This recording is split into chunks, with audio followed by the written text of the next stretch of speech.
Dois-je tout avouer et risquer mon mariage? Ou garder ce secret?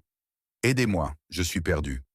Hier soir, l'ordinaire s'est brisé. Je m'appelle Carmel, mariée depuis 10 ans à Jonas, un homme que j'aime encore, mais dont la présence s'est ternie comme une vieille photo.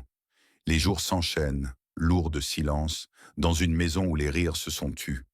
Mon cœur, lui, battait encore, mais il suffoquait sous le poids de la routine, jusqu'à ce qu'une simple demande de sucre ouvre la porte à une tempête de sensations que je n'avais jamais osé imaginer.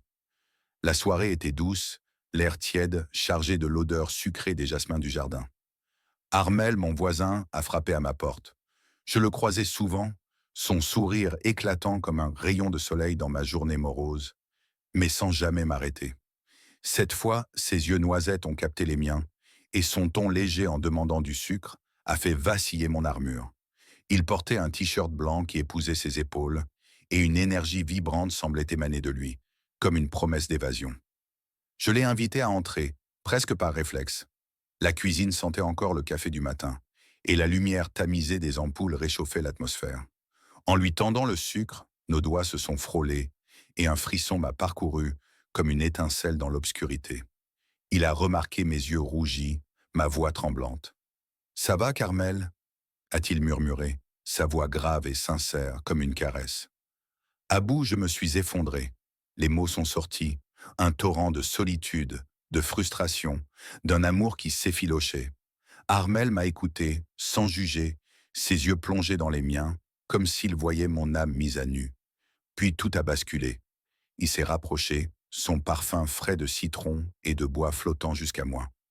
Ses lèvres ont effleuré les miennes, d'abord timidement, comme une vague hésitante sur la plage. Ce baiser, c'était une délivrance, une brise fraîche dans la canicule oppressante de ma vie. Mes mains, d'abord hésitantes, ont trouvé son visage, sa peau chaude et douce sous mes doigts. Mon cœur tambouriné, partagé entre la peur et un désir brut, irrépressible. Le salon est devenu notre refuge. Les coussins du canapé ont volé, le tapis moelleux a amorti nos pas précipités. Armel était un maestro, chaque geste précis, chaque caresse calculée pour me faire perdre pied. Ses mains, fermes mais tendres, exploraient ma peau comme s'il en connaissait chaque secret. Ses lèvres traçaient des chemins brûlants, rallumant des sensations que je croyais éteintes. Le temps s'est suspendu, et pendant des heures, nous nous sommes abandonnés à une danse passionnée, un tourbillon de plaisir qui m'a mené à des sommets que je n'avais jamais effleurés, même dans mes rêves les plus audacieux. Ce matin, le réveil a été brutal. Jonas est rentré, son pas lourd, résonnant dans l'entrée. La cuisine sentait encore le sucre et le café, mais mon esprit était ailleurs, perdu dans les souvenirs d'Armel. Je me suis surprise à sourire en repensant à cette nuit, un mélange de culpabilité et d'euphorie me serrant la gorge. J'ai aimé chaque seconde de cette transgression. Elle m'a réveillé, comme si j'avais retrouvé une partie de moi-même, enfouie sous des années de routine.